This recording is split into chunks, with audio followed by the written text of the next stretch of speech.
এসআইআরে এখনই 4.5 লক্ষ নাম বাদ যেতে চলেছে, সেরকমটাই কমিশন সূত্রে খবর। ফাইনাল ভোটার লিস্ট কবে প্রকাশ করবে তার ডেট কিন্তু পেছানোর একটা সম্ভাবনা রয়েছে বেশ কিছু বিধানসভার ক্ষেত্রে। কাদের কাদের নাম এসআইআরে বাদ যাচ্ছে বর্তমানে সে বিষয়ে আপডেট দিয়েছে নির্বাচন কমিশন। আজকেই কিন্তু এসআইআরের শুনানির লাস্ট ডেট। তো এখনও কিন্তু অনেক লক্ষ লক্ষ আবেদন, তাদের কিন্তু শুনানি শেষ করা যায়নি, তাদের শুনানি নোটিশ পাঠানো হয়েছে, তাদের শুনানি কিন্তু এখনও করানো যায়নি। তো বর্তমানে এসআইআর নিয়ে যা যা আপডেটগুলো রয়েছে আমরা আজকের এই ভিডিওতে আলোচনা করব। তো অবশ্যই ভিডিওটি আপনাদের উপকার আসবে, শেষ পর্যন্ত ভিডিওটি দেখতে থাকুন। আর এই ধরনের আপডেটগুলো পাওয়ার জন্য চ্যানেলটিকে অবশ্যই সাবস্ক্রাইব করে রাখবেন। ফেসবুক থেকে যারা ভিডিওটি দেখছেন পেজটি ফলো করে রাখতে ভুলবেন না। আর ভিডিও ভালো লাগলে অবশ্যই কিন্তু একটি লাইক করে দিয়ে যাবেন। দেখুন এই সংক্রান্ত আপডেটে কি বলা হচ্ছে আমি আপনাদেরকে স্ক্রিনে দেখাচ্ছি। দেখুন এই সংক্রান্ত আপডেটে বলা হচ্ছে, নির্ধারিত সূচি অনুযায়ী আজ শনিবার বাংলায় এসআইআর শুনানির শেষ দিন, কিন্তু সূত্রের খবর এখনও প্রায় 22 লক্ষের কাছাকাছি শুনানি বাকি। ফলে নির্ধারিত সময়ে শুনানি শেষ হবে না বলেই মনে করা হচ্ছে। সেক্ষেত্রে সময় বৃদ্ধি আবশ্যিক। কিন্তু শুক্রবার রাত পর্যন্ত তেমন কোনো নির্দেশিকা পশ্চিমবঙ্গের সিইও দপ্তরে এসে পৌঁছায়নি। যোগী রাজ্যে কিন্তু এসআইআরের সময়সীমা ফের বাড়িয়ে দেওয়া হয়েছে। সূত্রের খবর, মালদহ, দক্ষিণ 24 পরগনা, উত্তর কলকাতা এবং কার্শিয়াং জেলায় শুনানির কাজ অনেকটাই বাকি। এই জেলাগুলির তরফে শুনানির সময় বৃদ্ধির আবেদন জানিয়ে চিঠি পাঠানো হয়েছিল রাজ্য মুখ্য নির্বাচনী আধিকারিকের দপ্তরে, অর্থাৎ সিইও অফিসে। কিন্তু এই জেলাগুলির ঠিক কোন কোন বিধানসভায় শুনানি শেষ হয়নি তার তালিকা জেলাশাসকদের থেকে চেয়ে পাঠানো হয়েছে। সূত্রের খবর, জেলাগুলির তরফে বিধানসভা ভিত্তিক ওই তালিকা পাওয়ার পর শুনানির দিন বৃদ্ধি করা নিয়ে শনিবার নির্বাচন কমিশনকে চিঠি দেবেন সিইও মনোজ কুমার আগরওয়াল। শুধুমাত্র বিধানসভা ভিত্তিক নামই পাঠানো হবে বলে জানা গিয়েছে এবং ওই সব বিধানসভাতেই শুনানির সময়সীমা বৃদ্ধি হতে পারে বলেও জানা যাচ্ছে। বাকি বিধানসভাগুলিতে চূড়ান্ত ভোটার তালিকা প্রস্তুতির কাজ চলবে।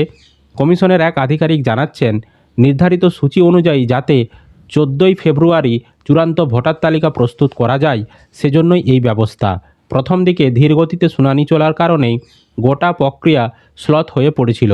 গত কয়েকদিনে দৈনিক 5 থেকে 7 লক্ষ ভোটারের শুনানি হয়েছে এই রাজ্যে, ফলে কাজ অনেকটাই এগিয়েছে।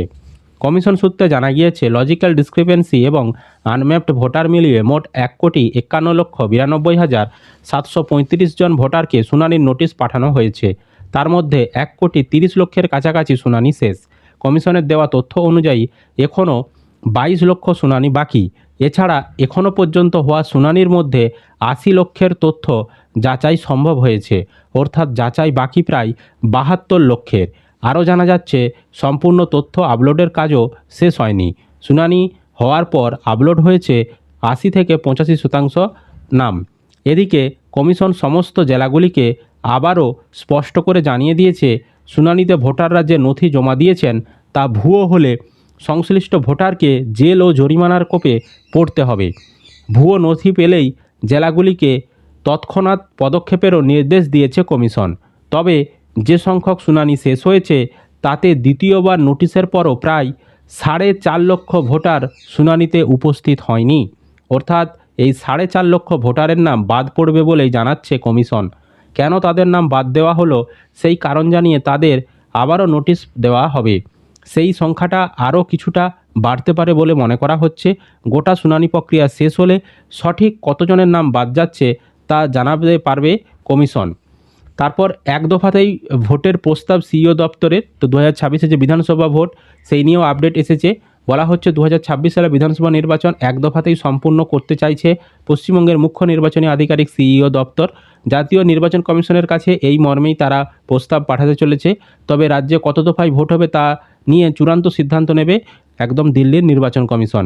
সিইও দপ্তরের এক আধিকারিকের বক্তব্য, এক দফায় ভোট হলে অসুবিধা কী? এর আগেও এই পশ্চিমবঙ্গ রাজ্যে এক দফায় ভোট হয়েছে, এক দফায় ভোট করাতে আমরা প্রস্তুত। সুতরাং বুঝতেই পাচ্ছেন যে এখনও কিন্তু অনেক ভোটারের শুনানি বাকি রয়েছে। সুতরাং চূড়ান্ত ভোটার তালিকা যে প্রকাশ সে নিয়ে কিন্তু ওই যে 14ই ফেব্রুয়ারি সেই নিয়ে কিন্তু একটা সংশয় থেকেই যাচ্ছে। তবে বিধানসভা অনুযায়ী হয়তো যে সকল বিধানসভায় কাজ পিছিয়ে রয়েছে তার চূড়ান্ত ভোটার তালিকা পরবর্তী অনেক দেরিতে প্রকাশ করবে, এরকমটাও হতে পারে। আর যাদের কাজ হয়ে গেছে তাদের যে চূড়ান্ত ভোটার তালিকা সেটা ওই 14ই ফেব্রুয়ারি পেশ করবে, এরকমটাও হতে পারে। সেরকমটা কিন্তু নির্বাচন কমিশনের তরফ থেকে বলা হচ্ছে।